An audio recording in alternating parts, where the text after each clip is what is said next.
as we can at the end of the seminar. So, welcome. Sure. Thank you. This is on and kicking, it sounds like. Good. Well, good afternoon, and this will be really relaxed. So if you have questions or comments, raise your hand or pipe up during the presentation. I think most of this will be pretty good for discussion. And what I'm tasked with taking us through a little bit of history of antibiotics, and not so much the history of antibiotics, but where we're going with them and how the last 5 years especially has given us an idea on where we're going. But if you're going to start with how to start the whole antibiotics conversation, let's build a timeline. And let's say this, we're going to start at 1900. And over here on this side of the podium, we're going to be at 2017. In case you're wondering what 2017 is, that's that year that about 5 years ago was way in the future that the VFD started. That's where we are today. So if we go back about antibiotics, this is 1900 over here. Before 1900, if you got an infectious disease, some type of cure was that you'd get covered with a mercury cream and put in a sweat box.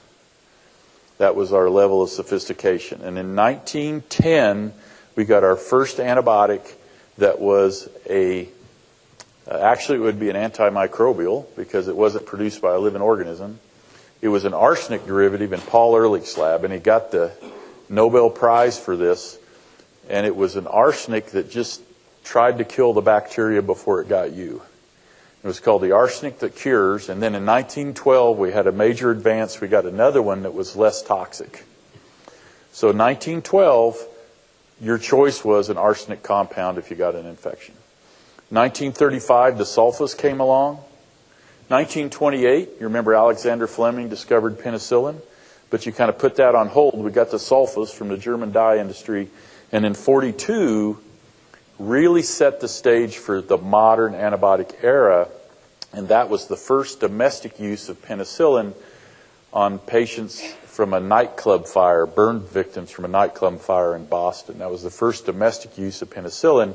And actually the Australians, Peter, the Australians were the ones, Florey and Chain, who really upped the production of penicillin. So then it came back and the U.S. cranked it up. And so coming into World War II, we had sulfas. A lot of the soldiers carried sulfa packets. And we had penicillins.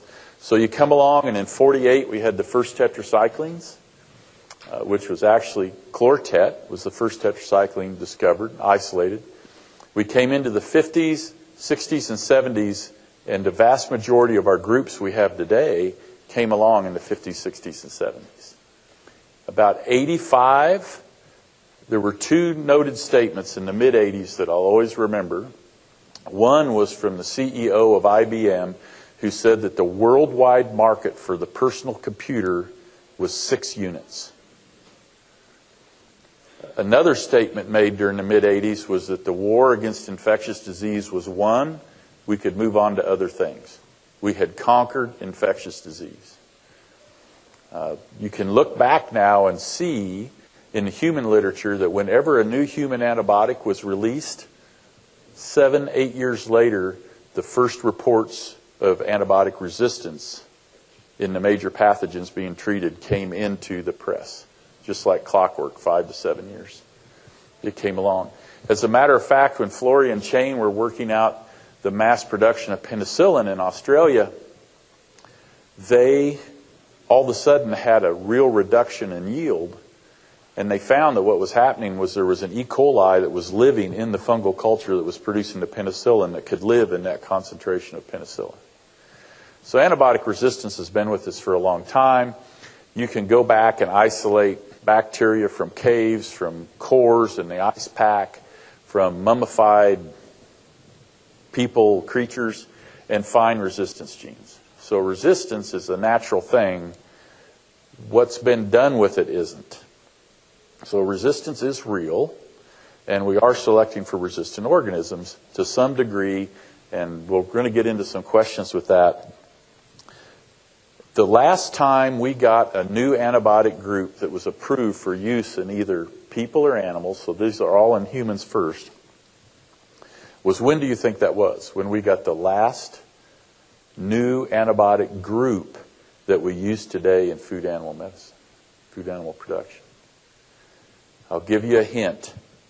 The U.S. Congress this year will likely vote to name this the outstanding high school class in United States history. Best looking, smartest, most fun to be around.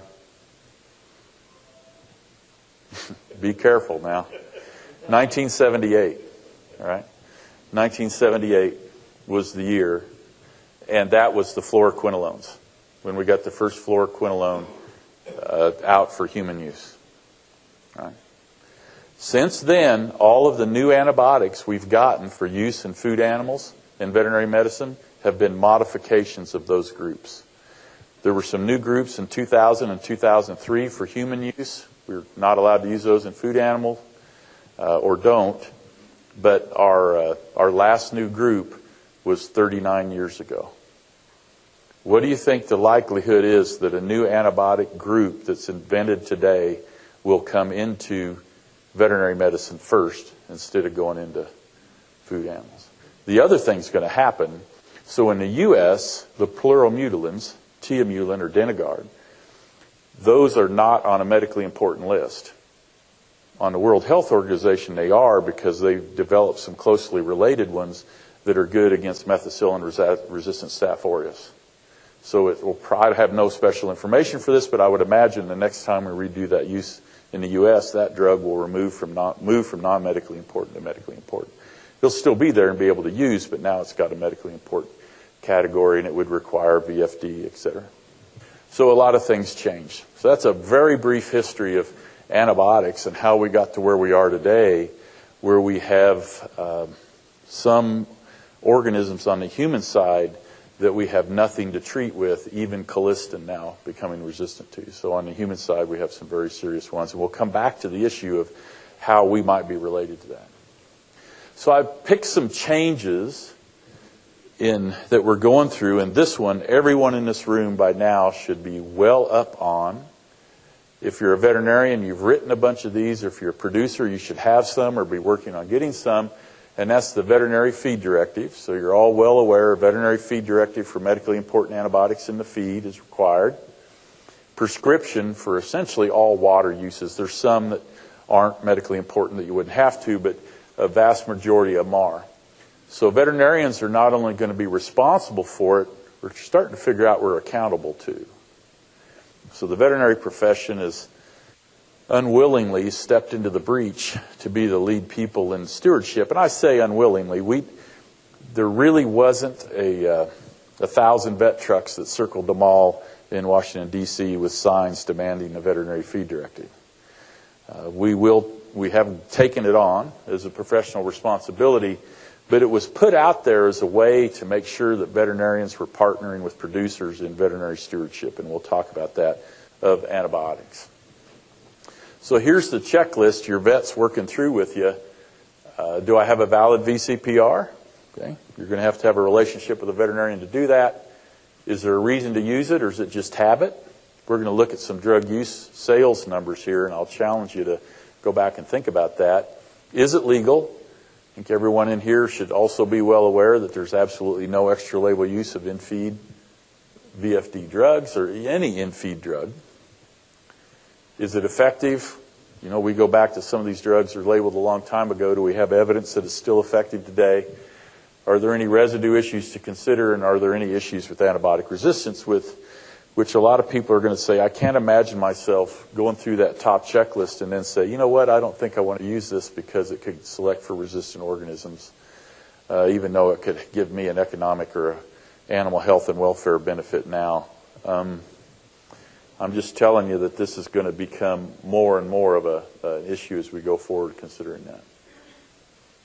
So what are we doing in the United States with antibiotics? Each year, everyone selling antibiotics in the United States are required by law under the ADUFA, Animal Drug User Fee Act. It said, okay, there's fees for having these drugs, and you have to submit those as a sponsor. But it also says that every year, all manufacturers of antibiotics, veterinary antibiotics, have to report their sales. So these are the results of those for 2015. And I'm going to show you the different groups here. These are the aminoglycosides, so not that many kilograms compared to the big ones here. That'd be gentamicin, neomycin. The amphenocols, that'd be fluorphenicol, Nuflor. Cephalosporins, that's where your Naxel, Xanel, Exceed, and generics falls. Your cephalosporins, Ceftiofur. Fluoroquinolones, that's your Baytril and Advocin. You can see very, very small amounts of those used. These are the ionophores. Those are not medically important. Make up around a third of what's being sold for use. And now these are on weight basis and not on potency basis, right? So something that takes more milligrams per kilogram or per pound to treat will have more sales per animals treated. This is lincocin, the lincosamides, the macrolides. These are tylosin, tilmycosin, so Tylan, Micotil, Draxin, which is tulathromycin, all the macrolides. The penicillins, that's your amoxicillin, ampicillin, penicillin, but only the ones that are labeled are in there. Your sulfas, and the sulfas have actually gone down a little bit. This really high bar, that's the tetracyclines. So chlortet, oxytet, and tet. So they dominate our use in food animal production. So I pulled this one out of the report. So you can access this report by Googling FDA reporting of antibiotic use in food animals, and you'll come across these reports. So you can see that in 2015, and the report just came out at the end of 2016 for those, so these are the latest ones, of the medically important antibiotics, tetracyclines are 71% of the use and 44% of total use, while the ionophores are 81% of not currently medically important use and about 30% of total. So the ionophores, we have one labeled in swine. They're used extensively in poultry for coccidiosis control, and in cattle for increase in feed efficiency, rate of gain, and also to control coccidiosis. So, but the tetracyclines, 71% of the medically important, 44% of total. So medically important means in the United States that in Appendix A of Guidance 152, an FDA guidance document published back in 2001, these are listed as medically important to human therapy. So it has to do with if they're important on the human side. The ionophores are not used at all in people. They are toxic, can be toxic, and they just haven't had an application, so they don't use them. Now let's look at how they're used. So this is route of injection. This is the medically important, so the ionophores are all down here. So this is feed, injection, intramammary, oral or topical, and in the water. So this would be individual animal oral administration. Give them a bolus or a tablet. So if you give it through the feed, that's 4% of the medically important use, 46% of the grand total. And in water, 21% of medically important, 13% of all use. So 95% in 2015 by weight of all antibiotic sales was for use through the feed or water. So feed and water amount of antibiotics that are used dominate our sales by weight of drugs sold. It would change slightly by number of animals treated because of the potency differences, but this holds true. So about 59% of total sales with the food veterinary label, this is a food animal label, I'm sorry, and 95% of uses are feed or water. So in looking at that, it was considered unacceptable by the FDA, and frankly our consumers have some thoughts along that line too, that all of the dominant use in the feed and water of antibiotics in veterinary medicine and in food animal production would be without veterinary oversight, supervision, or input. So this is one of the primary drivers with the VFD to put the feed under veterinary oversight, and for water to put the water uses of these medications under oversight. If you're using a compound that's not labeled for use in the water in pigs, then it is not included in here. That would be an extra label use. And it might, if it's labeled in another food animal species, it would be. If it's not, and it's a compounded product, it would not be included in there. And those already required a prescription. So we're not really covering extra label use today, but it was 21 years ago, this year, that the Animal Medicinal Drug Use Clarification Act was passed, or AMDUCA.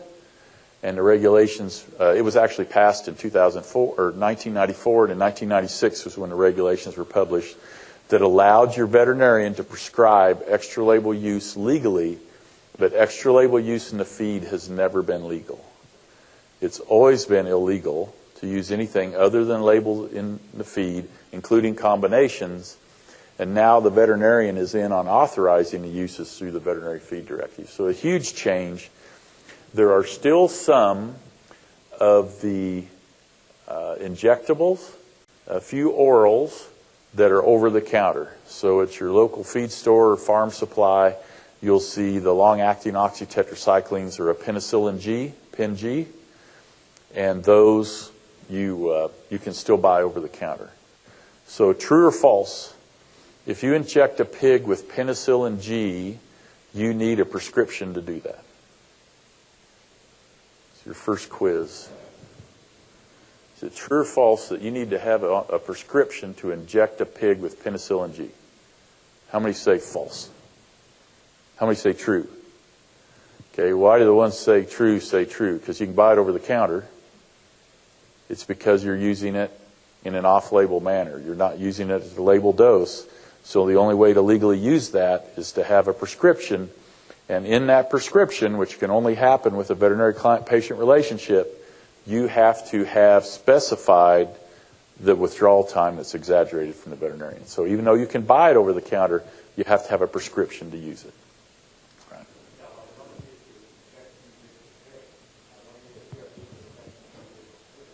It's not a VFD, it's a prescription, but you do need a prescription to use it at 5 cc's per 100. Anything other than label. You don't need a prescription to buy it, but you need a prescription to use it for penicillin G, because any off-label use of a drug, even if it's bought over the counter, requires a prescription. So if you were to send a pig to market, and of course we all know about Pen G and sows and the issues we've had, but if you send one to market and it has a violative residue of a penicillin, and you were giving it at 5 cc's per 100 or whatever you're using that, and you didn't have a prescription, then it's all on you because you didn't have the prescription. So that's the way the prescription works for those. So VFD is for the things that are approved on the feed side of things, and then prescriptions for things that are approved on the oral dosage or the dosage form side, which includes the water side. Good question. Jump in with them anytime. So let's look at how things have been changing. So the first report was 2009, and now we have 2015 data, and there's some real clear trends, and there's the big trend, is that our tetracyclines have steadily increased every year, regardless of our population's ups and downs. So we continue to sell more tetracyclines. And after seeing what all went on the end of 2016, I think we're going to see that arrow bend up a little bit because there was a lot of sales at the end of the year. People nervous about the VFD, which you didn't need to be, but I think it still happened. So if we look at the numbers, this black right down the middle there is where I split the table and took out 10 through 14 and just put those together. But you can see right there the cephalosporins are one of our lowest use. They've gone up 61% since 2009, changed 2% last year. The tetracyclines have gone up 31% since 2009, went up 4% last year, even though our overall raise was just 1% last year. So overall, for all antibiotics together, sales by weight, we leveled off last year with only a 1% rise, but our tetracyclines really went up. Okay? They went up 4%, which has been a pretty steady increase across all years. So again, our tetracyclines are one of the primary drivers of our antibiotic use in food animals. And this is the one that I challenge you for veterinarians and producers to work together and see if every one of those uses is justified. How much is really giving us benefit versus what is habit. So these are the ones that are by how they're distributed. So this is the feed. And you can see that our feed uses have been one of the primary drivers. Water was, and then as water's kind of leveled out, our injection, oral or topical, and intramammary are very, very small contributors. Our in-feed use is our dominant user. Our dominant use increasing every year very steadily. Again, this is why you're being asked to work with a veterinarian, and the veterinarians in the room, you're being asked to work with your clients for veterinary feed directives to authorize these uses. That's the reason this came about. So there again, if you look at feed, the change from 2009 to 2015 is an increase in 26%, went up 2% last year. Water, 41% increase since 2009 in sales, went up 1% last year. So we're having significant, steady gains in both feed and water. And so here we are with the VFD for feed, prescription requirement for water. Back to our over-the-counter drugs.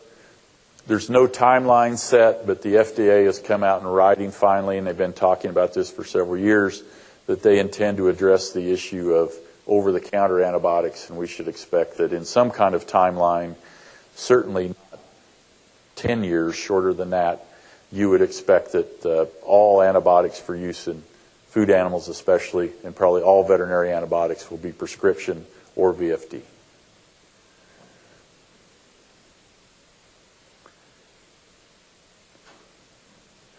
Here's another way that this is happening. So that's our regulatory history. I didn't take you through guidance documents 209 and 213, which set things up. You know, in the 50s is when they first discovered that antibiotics in the feed could help us greatly with growth. And they were testing distillers' grains and noticed there was some factor X in there which caused the chickens to grow faster than could just be accounted for by the extra protein and fat from the distillers' grains. And then they isolated the antibiotic out of there and goes, and then discovered that by putting antibiotics in the feed, we can increase growth and conversion. Probably, we think today, that it's by altering the shift of bacteria and the bacterial population in the gut, okay, which all antibiotics do. They change gut flora. They do that in people. As a matter of fact, there's now work, they've done it in mice, showing that you can alter the microbial flora, cause one set of mice to be heavier than the others, and then you can take completely sterile mice, no bacteria in them, transplant the intestinal bacteria from the heavy group to one group and from the light group to one group, and those two groups that got the new intestinal flora would stay light or get heavy, depending on if they got the bacteria gut flora from the light or heavy group. They've also gone now back to studying the human body mass index issue and found that they could take teenagers who are heavier body mass index, heavier, entering their teens, and go back and look at their childhood records, and they tended to have a lot more antibiotic exposure as little kids than the others, which probably changed their flora. So the same thing can happen in people that's happened in food animals by altering that microbiota in the gut that did that. So social media and marketing campaigns. How many of you are staying over at the Millennium? Any of you? You walk the Skyway and see the ads in there for the antibiotic-free chicken? Yeah, so that kind of media is everywhere. And so consumers are getting bombarded with that. So the drivers of change, the first is legislation. So we have, these are attempted ones, DART, Preservation of Antibiotics for Medical Treatment Act, PAMTA, ADUFA, the Animal Drug User Fee Act we just talked about, California Senate Bill 27.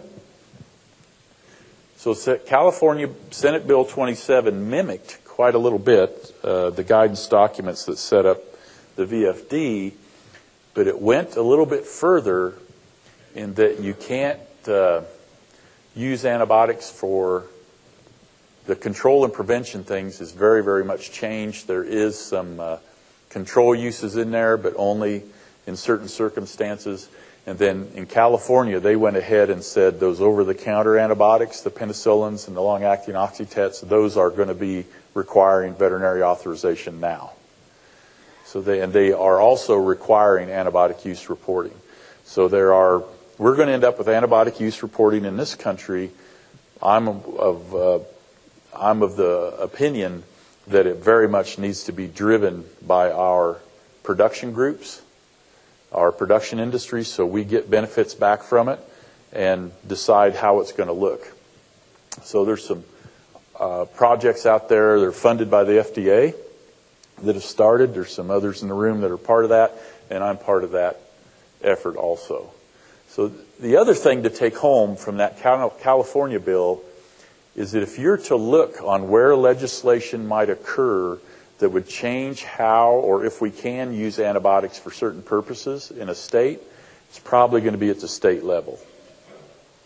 So as we watch what's going on in states, we'll see that differ quite a little bit.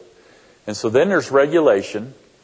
So everyone in this room who works with the veterinarian and handles antibiotics and gone through quality assurance should know that there's absolutely no extra label use of the fluoroquinolines. That's Baytril and Advocin. It's against the law to use those in any other manner, specifically as labeled, and even the veterinarian can't make an exception to that. Cephalosporins, you can use it for an off-label indication, but you cannot alter the dose. Not even a veterinarian can alter the regimen for those. We talked about the Veterinary Feed Directive. We talked about Amduca, which allows veterinarians to use non-feed drugs in an off-label manner. And these are the two guidance documents that led us to the VFD. And Guidance 209 requested two things of companies with labels, antibiotic labels. One is to remove growth promotion claims, and the second is to create the VFD, or if it's water soluble, put it in as a prescription. Now this one actually is retailation. I switched around retaliation. It's only switching the A and the I, but retailation is the retailers. And retailers will act in what they feel is the best interest of their brand. And right now, what's perceived to be in the best interest of the brand is to get antibiotic use down as low as possible or to eliminate it. And we also see that some between different proteins. And one of the biggest take-homes on that is that the shorter the lifespan of that animal, the less of a challenge it is to not have them exposed to antibiotics during the production cycle. So chickens, you can get a 3.8-pound chicken to market in, 42 days? 40-some, or low 40s? They can grow a 10-pound chicken in less than 60. Now, I don't know about you, but when I was a kid, a 10-pound bird was a turkey, right? They really, really gotten them big. And so you have a much, much shorter time of antibiotic exposure. So it's less of a challenge to take that industry that way. So if they get into a significant disease problem in that 3.8-pound bird at 38 days, they go early. So they have that option. Pigs out at 6 months, cattle out at 14 to 18 months, a dairy cow that you hope to get 2, 3, 4 lactations out of, drastically different amount of time there can be exposed to disease pressure. Turkeys, even hen turkeys and tom turkeys, drastically different in lifespan and time of disease exposure than a chicken. So the poultry industry is kind of running out there and trying to set a standard where they say you should expect it to be antibiotic free, and we're going, I'd like to be able to treat the animals that need treated. So there's prevention, control, and treatment that are left. Right? The FDA has come out and said that they are going to be carefully looking at this next year uses of medically important antibiotics that are administered with no limit on the duration in which they can be administered. And there's several labels that have no limit on how long they can be fed, and they're going to be evaluating those to see if there's a way to put a time constraint on them. So the retailers, Chipotle, we've seen their billboards and what they're putting out there. Panera has their turkey sandwiches are antibiotic free. They're there in their ham sandwiches, which actually changed stuff quite a little bit because all of a sudden there was a place for raised without antibiotics hams to go. And if you've been involved with any of those systems that are producing a specialty product, a lot of times the purchaser may only want part of the carcass. So then you, as someone who's producing that, has to find some place for the rest of the carcass to go. And if they just want, like a Chipotle making burritos or a McDonald's making hamburgers or pork sausage, if they're looking at doing something like this, they're not buying the high-end cuts off that carcass. So you have to have a place for those to go, and some people will have their own brand. So it's all about utilizing the entire carcass. We've seen Tyson's things. Walmart has said, they want reporting. Chick-fil-A has come out and said they're going antibiotic free. And one of the things that they said is that means all antibiotics. And ionophores are technically an antibiotic. They're not medically important, but they didn't want that asterisk up there that says no medically important antibiotics. Ionophores are the most effective compound for controlling coccidiosis in chickens. So they have set it up that they're going to go forward as not just no medically important antibiotics, but no antibiotics at all. So there's different kinds of systems. There's ones that say, we're only going to sell you beef, pork, chicken, turkey that hasn't had antibiotics used, which means ones where they had to use it, those go into another system. So they may sell through this system only ones that are antibiotic free, but ones that they had to use it on go another way. Personally, I'm in favor of systems that are geared towards stewardship. All animals stay in the system. We're able to treat as we need, but we don't have to kick them out. So our incentive is the minute we see them ill, we jump right on them.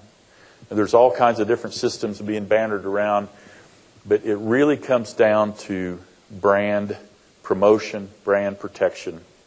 And there are a lot of groups that are very effective at putting pressure on the retailers to continually move them along a path to try to remove these from the production system.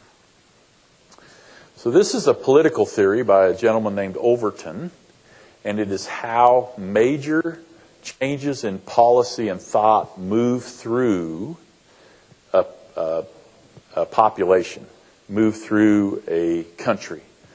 So it starts with unthinkable and moves through these steps down to policy. And if you think hard, you can think about some things that have changed in this country over the last century that a century ago would be absolutely unthinkable, and now is policy. There's a lot of things that have changed. Some of them you may be in favor of, some you may not, but they, through our population, through our society, they've moved from being unthinkable to policy. So the prohibition of growth promotion uses of medically important antimicrobials is now policy. So it is policy now. Prohibition of prevention and control uses of medically important antimicrobials? It's in there. All right, as far as some of them, we're there, right? So Senate Bill 27, routine prevention's out, but some control use is possible. And right now, my personal thing is that it's unthinkable that we would prohibit therapeutic uses of medically important antibiotics to treat ill animals. As a veterinarian, I like to be able to treat an ill animal when appropriate to treat them, and I take offense at not being able to do so.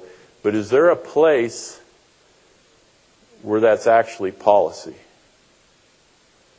What's that called? It's called organic. So within our society, we have systems where it's already there. that it's not policy in the society, but it's policy in those production systems that you cannot treat an animal with an infectious disease with an antibiotic. Now, the way you do that is you kick it out to the side, right? You kick it to a parallel, quote, conventional system, and I hate conventional because I don't think there's that much conventional about the way we do it, but that's just so it's there. How will we see these things move? You know, in this country and in this world, all I can say is it's interesting, right? How these things move. But that's the process we're dealing in, we're working in right now. So here's something I'll hear said, and that's that if we just got together and looked at all the data, we'd see a clear way forward. I know if someone makes that statement with great conviction, they've been involved in antibiotic resistance for 6 weeks to 3 months, or they aren't paying much attention. It's very, very complicated. A friend of mine, Guy Lonergan, says, if you understand antibiotic resistance, it hasn't been adequately explained to you. Antibiotic resistance is incredibly complex, and we'll come back to a slide that talks about some of the things that go in there. So, here's the societal question. Should we wait until we have proof of problems to act? Should we act if there's just enough information to suggest there could be or might be in the future a problem? That's what we're all arguing about, wrestling about. In Europe, that's called the Precautionary Principle. If they feel there's enough evidence to suggest there's a potential for a serious public health impact, even if they don't have the definitive proof it's happening, if the magnitude of that impact is severe enough and you're not going to be able to reverse it if it happens, you go ahead and act. That's the Precautionary Principle. Most of us in here can take a little offense at being guilty until proven not guilty. I think our country was built the other way around. But when you start talking about public health and the fact that evidence might not be that quick to come, or when we do get data, you can look at it from two sides. To think that there's going to be some type of data that come on the scene that definitively answer the question of the relation of food-animal antibiotic use with human health, we're going to be holding our breath for a long time. We make little incremental gains, and what usually happens is we leapfrog ahead in technology, and our ability to actually interpret the technology follows along. Okay. So there's real differing perceptions on how antibiotics fit in the grand scheme of treating infectious disease. So I'm going to lay a complicated slide on you, but the purpose is to illustrate how complicated this is. So we're going to start with the triad. You have an infectious bacterial disease in an animal, and you're going to apply a therapy. So you can go out and start describing these things. In the disease, you'd tell me about where in the body it's located, the pathogen, how far along it is. For the animal, I'd want to know what kind of husbandry practices are in place, the immune status of the animal, the physiological state. Is it highly stressed? Is it maybe a little acidotic? Is it, is it cold? Is it too cold? And then therapy, that's going to interact with the physiological state. The antibiotic we use, maybe an anti-inflammatory. And we can go out another one. So pathogen, we talk about how virulent it is. How likely is it to cause disease? What's the susceptibility to the therapy? How big a load did it get? Did it get a whole bunch of virus, a whole bunch of bacteria, since we're talking about bacteria here, or just a few? And then the location. Man, there's so much to learn about that. The pH, protein binding, diffusion to that location of the antibiotic, ions that are present that can tie up the therapy, biofilms. There's whole books written on biofilms.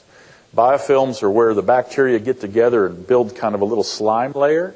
And while they may not be resistant to the antibiotic themselves, when they're within this layer, they are resistant because the antibiotic can't get there in sufficient quantities. So when you hear about people that got an infection on like a bone plate or an artificial joint after surgery, and they just gave up and took it back out, beat the infection, and then started over, some of that's biofilms. Will form on those implants, and we can't get to them. And when you combine that with the resistant bacteria, we got serious problems. And then a progression. How fast are we getting to it? Are we using diagnostics to tell us really what it is? And case definition is a term you should all be familiar with. I would advocate for the stand that we cannot move forward without written treatment protocols in place. You as producers need those to understand what's going on. They make great documents. Veterinarians, we need to be writing them. What about husbandry, the stress of the animal, biosecurity, the environment, all that stuff, immunity? Holy smokes, it's getting complicated. Genetics, the age, weaning age at which they're challenged, other diseases, hydration, the production level they're at. How much are we challenging them to produce? Acid-base status, body temperature, da-da-da-da. Look at all this stuff about antibiotics. Clinical pharmacologist has to put that kind of stuff on there. So what we're talking about, all of that, we're talking about using an antibiotic that we have a regimen and its interaction with that pathogen, which is based on how susceptible that pathogen is. So out of this whole big mess on how that disease challenge is going to come out, with antibiotics, we're focusing on those two right there, that relationship. It's a really big picture, which is just an illustration how our first line of choice about controlling disease shouldn't be antibiotics. So if you split this up, over here in front of the red, that's the disease and the therapy. So as a veterinarian in vet school, I learned about all this stuff, about how we best get the best therapy for that disease and all of that stuff, which is good, we should. And over here is about the animal component. So when we start talking about preventing it, biosecurity, controlling the environment, everyone in here knows that the temperature that matters in a nursery isn't up here, right? The temperature that matters is down where the pig is. Those types of environmental issues and concerns are what that's about. It's animal husbandry. My dad is 84. He graduated with a veterinary degree in 1964, and his bachelor's was in 1952, and it was in animal husbandry. And one of the things he regrets is when we went to animal science instead of animal husbandry. Because maybe husbandry is what it's all about, right? So what's being asked is, don't you have to deal with this because of what you do to the animal over here? That's the question. When you start talking with consumer groups, what we're being pressured on is that, well, isn't the reason you have to worry about all this disease stuff because you put them in such a bind over here? That's really what we're talking about, because we can talk about how effective antibiotics are, that we use them according to label, we use them under a veterinarian supervision, but the core question we're being challenged with is, doesn't that all have to come about because of the production systems we put the animals in? That's the conversation I find myself having.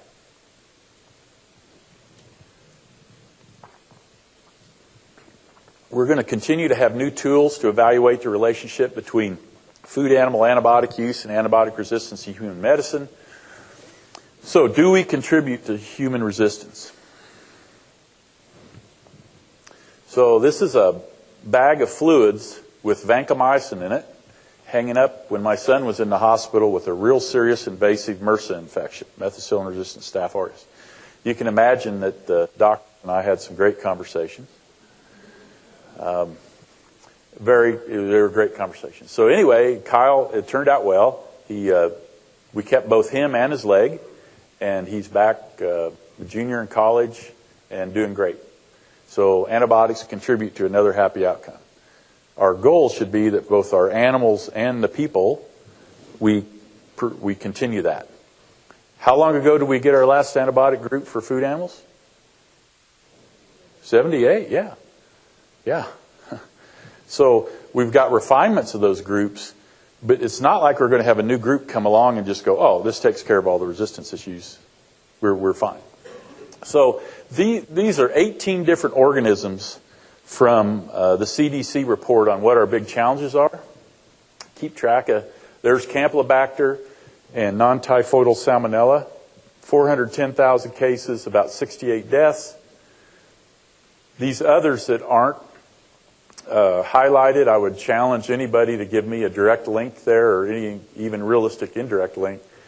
But there's about 2.3 million, including C. diff, estimated number of cases in the U.S. of antibiotic-resistant infections a year, about 37,000 deaths, about 410,000 of the 2.3 million, and about 68 of those 37,000 deaths are in the two categories where you could argue for some of them, not all of them, some of them to be foodborne related. And then you try to get out into environmental issues, etc., it's going to be tough. So I'm not trivializing any of these cases or deaths, but it helps us put into perspective the huge resistance problem on the human side and where there's at least foodborne tracks that we could be contributing to. So if you ask, if human resistance is this, how much is food animal? Something like that. Okay? Probably. And we'll learn more and more as we go along. I think I'm going to blow through that one because I want to talk about something else. That one just talks about trying to characterize this. I wanted to get to this one.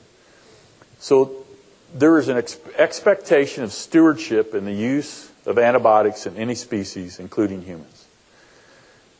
So I'll give you my definition of stewardship, and it starts with this. First, there's a responsibility for appropriate diagnostics and case definitions. That means, are you sure you've got the problem you think you do? Veterinarian, client-patient relationship, absolutely vital for that. Is hearing a few coughs in a barn, is that sufficient to start full on in the water with something? You know, those are the kinds of things we're being asked to think about carefully. So if we've got the disease now, is there a non-antibiotic alternative which will appropriately prevent, control, or treat this disease challenge?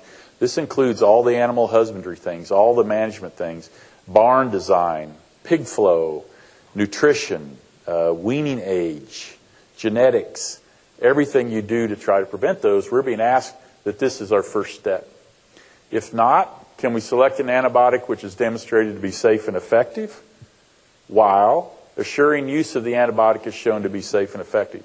That is why the VFD in the prescription requires a veterinary client-patient relationship. We're being asked that veterinarians and producers team up together to assure this use. And what? Yes. Thank you for that question. I've got a slide on that. Is this antibiotic intervention still necessary? And if no, stop. If yes, turn around. That's stewardship in a box. That's what we're being asked to do. We're being asked that antibiotics are our course for when the others aren't getting it for us. So if we want to keep antibiotics, veterinarians are going to have control of all uses. That's just the way it's got to be in our regulatory environment. True stewardship is our last one. Last slide showed. I think we need to do more research on duration of therapy. On the human side, we're finding that they treat way too long for some things. They did a study on bladder infections, where commonly you'll have 10 days to 2 weeks of therapy. They found that in 90-some% of the cases, one high-dose beta-lactam treatment cured 90-some% of them. You don't have to keep getting you exposed for 2 more weeks in a lot of those. We're continuing the emphasis on prevention of infectious disease. That should be where we start. It's where our focus should be. And I'm not saying it's not. I'm saying we need to make sure people understand we're doing this and really do it. And protocols and records. You can't manage what you can't measure. And the written protocol is so important that you have that so you know what's going on. You can train new people. And you can come back and reevaluate it every so often. So this is the slide about that. And again, thanks for asking. There's 2 things out there. And this is one statement that I've heard made by different species people that are advocating for agriculture, is that we can call all of our proteins antibiotic free because we meet the withdrawal times. Not true, because withdrawal times are about tolerances, not about complete absence of the antibiotic. So we did a study that you can find on the pork board site if you just search Apley in the research section. And we showed that at 28 days, we could still detect all the tetracyclines after label administration in feed or water. Well below tolerance, but still there. And when we did the elimination half-time calculation for tetracycline, it's about 118 days for that one administered through the water in the muscle. And what happens is the tetracyclines bind up the bone, and we think that as the bone remodels, it's released. And we can detect now well below parts per trillion. Parts per trillion. And that's only going to keep going down. So this statement will really get us in trouble because all anyone has to do is go out and use modern techniques and analyze and find it there. Plus, antibiotic-free, to me, has the connotation that the antibiotics weren't there to have any potential effect on any flora in the animal. And this is one also to say, well, we don't use Oxytet or Chlortet in human medicine, so they're not used in human medicine, so it's okay. No, it's about classes. We use doxycycline, minocycline. I don't know what the cross-resistance is with tigecycline, one of our new big guns. But the other thing is there's over 1,200 resistance genes identified for the tetracyclines, different genes. A lot of these are on what we call plasmids, which are circular chunks of DNA. And those things easily transfer. And the other thing about them is they have multiple other resistance genes on them to other antibiotics. They can. So that argument doesn't get us anywhere either. So these are the building blocks of antibiotic resistance: exposure, the resistance transfer, how much it costs antibiotics. The resistome is the population of resistance genes you have in your body, in all the bacteria. So right now, as you sit there, your body cells are drastically outnumbered by the bacterial cells in and on your body. We're all outgunned. The microbiota, or the gut that live in and on us, the resistome is their resistance, and the environment, what kind of resistance genes and bacteria are out there. All these things add up to the effect of the antibiotic and what comes out, and we're still learning about a lot of those. So remember that slide. That's our future, is being able to talk about how we do need to do this, and we're doing all that we can over here to make sure that this doesn't even come into play about the pathogen and the disease and the therapy, etc. That's what's being asked of us as an industry and as veterinarians. So with that, I think we have some time for questions, statements of concern, outright rebuttals.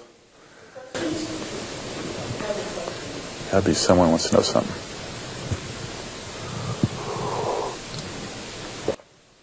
Yes, sir. As our testing abilities, as you were saying, we can detect down to parts per trillion. Mm-hmm.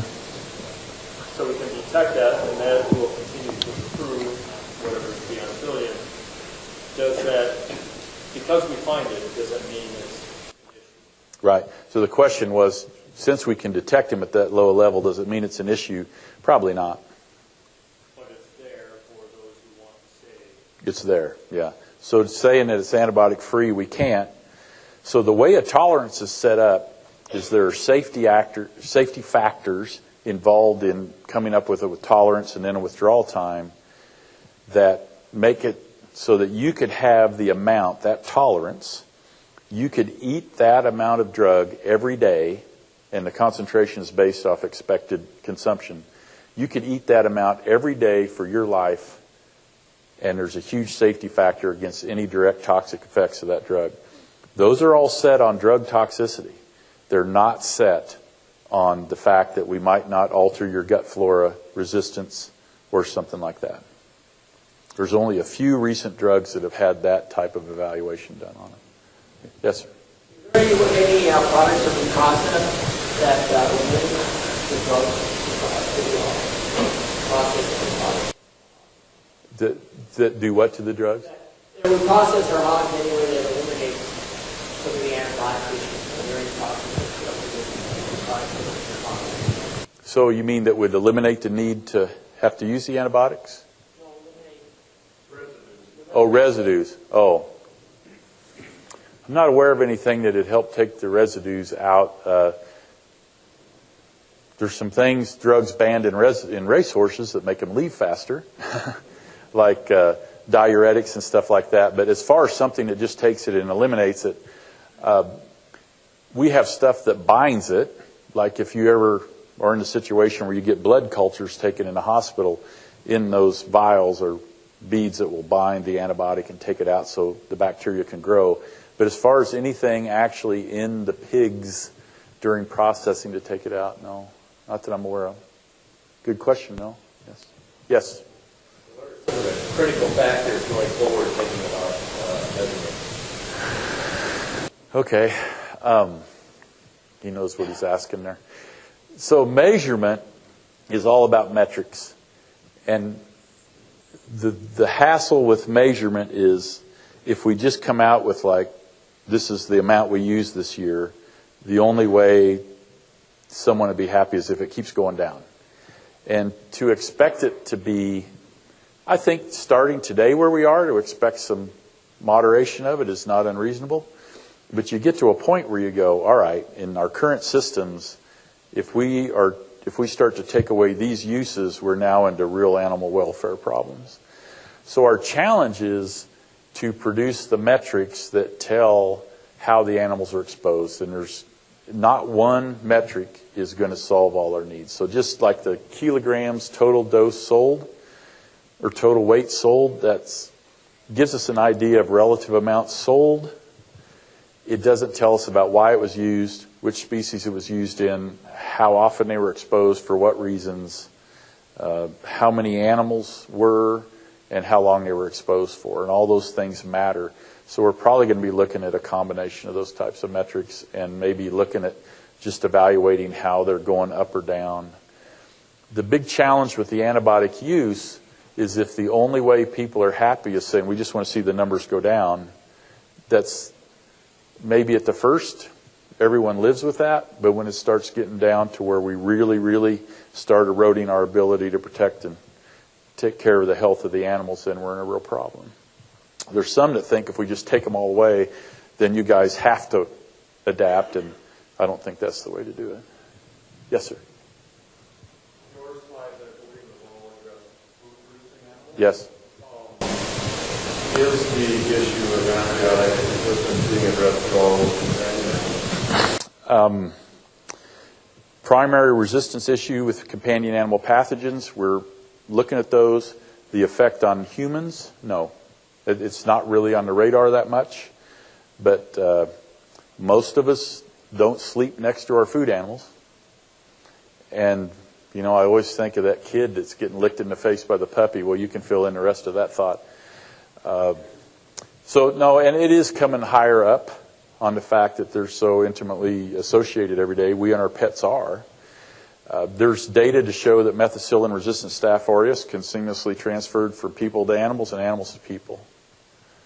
But actually of great interest in, like in dogs, our staph, that's our big resistance problem, is Staph pseudointermedius rather than aureus. But it's getting more attention.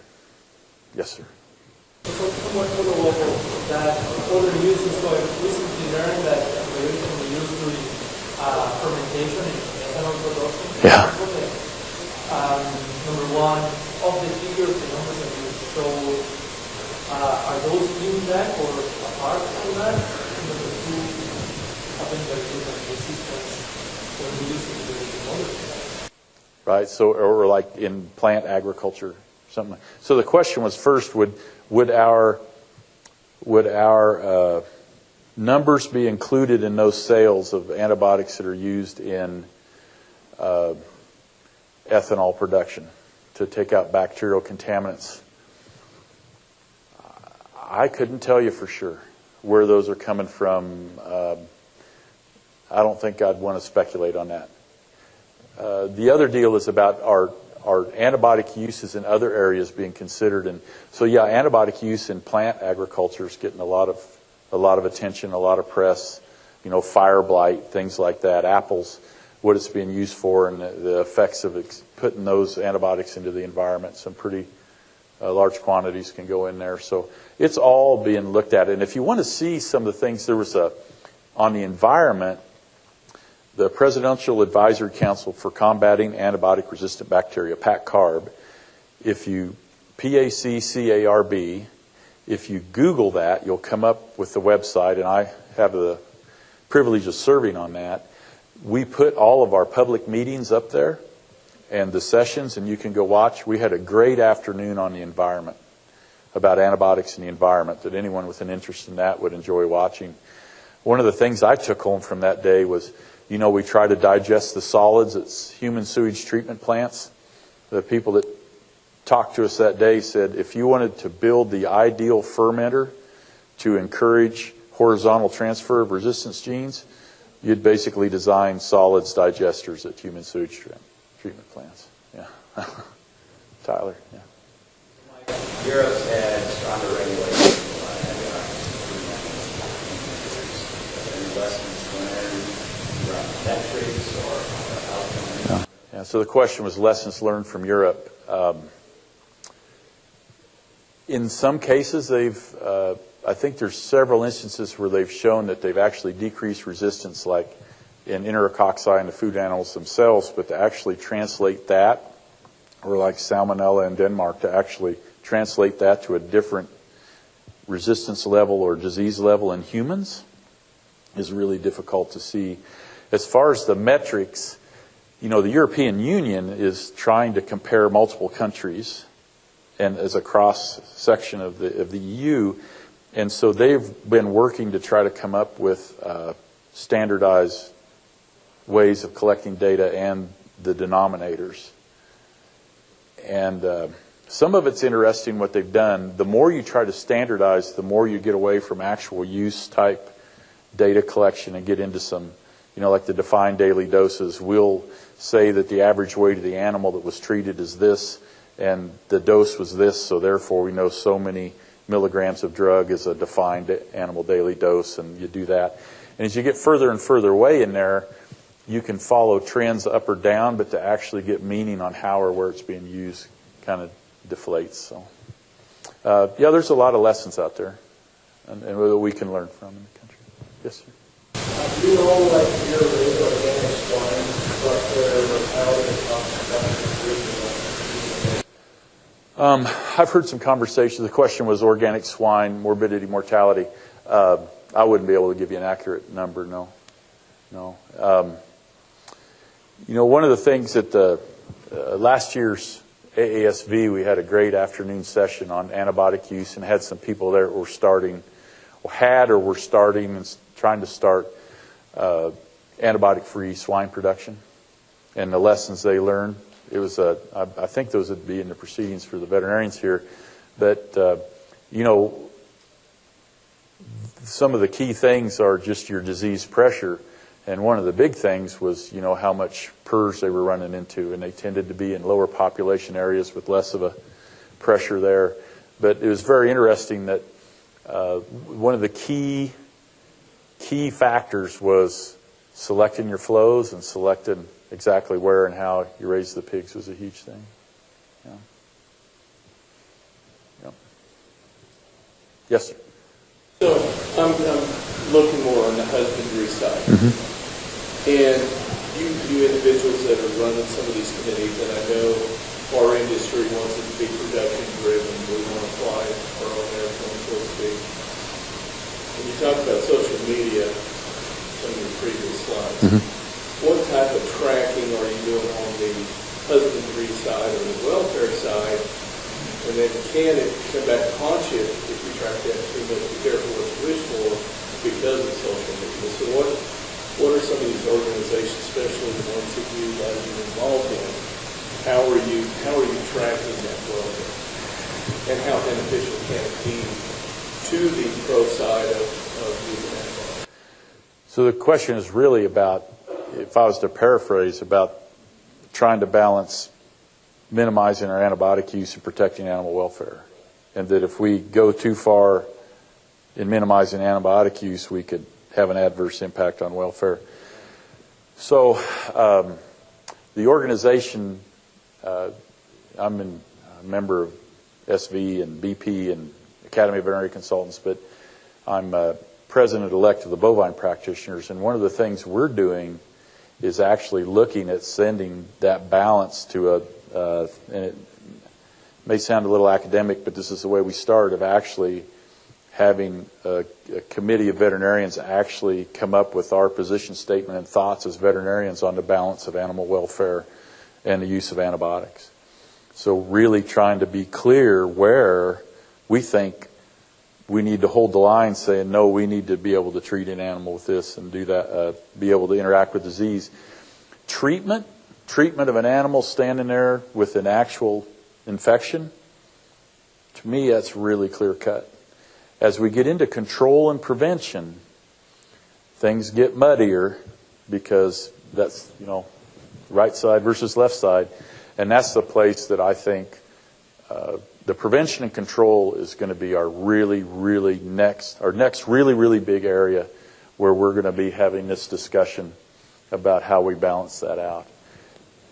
And just follow up on that, I know we see a lot on the retail level for, antibiotic-free, but I'm just wondering how much our industries, all of them, from all the way across the line with horticulture and feed, are we doing to protect that utilitarian use of animals? Yeah. The use of the animal or the antibiotics? Or the animal. Yeah, right. So in this debate, there are multiple agendas. And one of the tools I'd like to invent is something I could point at someone and their agenda to appear in their little bubble over their head. We have people in here, I like to think every producer and veterinarian is dedicated to the health and welfare of the animals and the safety of the product. And I think we are.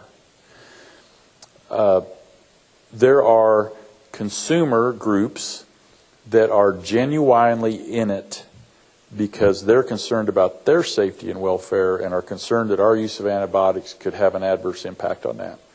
I have all day for them because they've got a legitimate concern and we should have those discussions with them.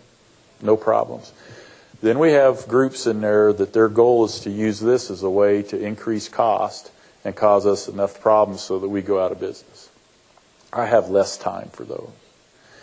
So that the conversation that I'm having varies, but there are groups out there that are legitimately concerned about resistant organisms that could come through the food chain and the question of livestock effluent in the environment, waste products that get put out in the environment that we return value to the land by using as fertilizer, etc. There's questions about that we're addressing. So here's a whole big ball of agendas rolled up in this deal. The organizations I'm working with are hard to make sure we're concentrating on this rather than getting off into the whole issue about whether we should be using animals for what I think everyone in this room believes we should be responsibly using them for. So yeah, that's all debates eventually lead to this about those two sides. Yes? Go back to the very beginning when you're talking about the regulatory and talk much about the retail and market impact. So we can have all the regulations we want. Can you talk about the discussion with the retailers? Okay, the discussion with the retailers. So I have come to understand through a growing process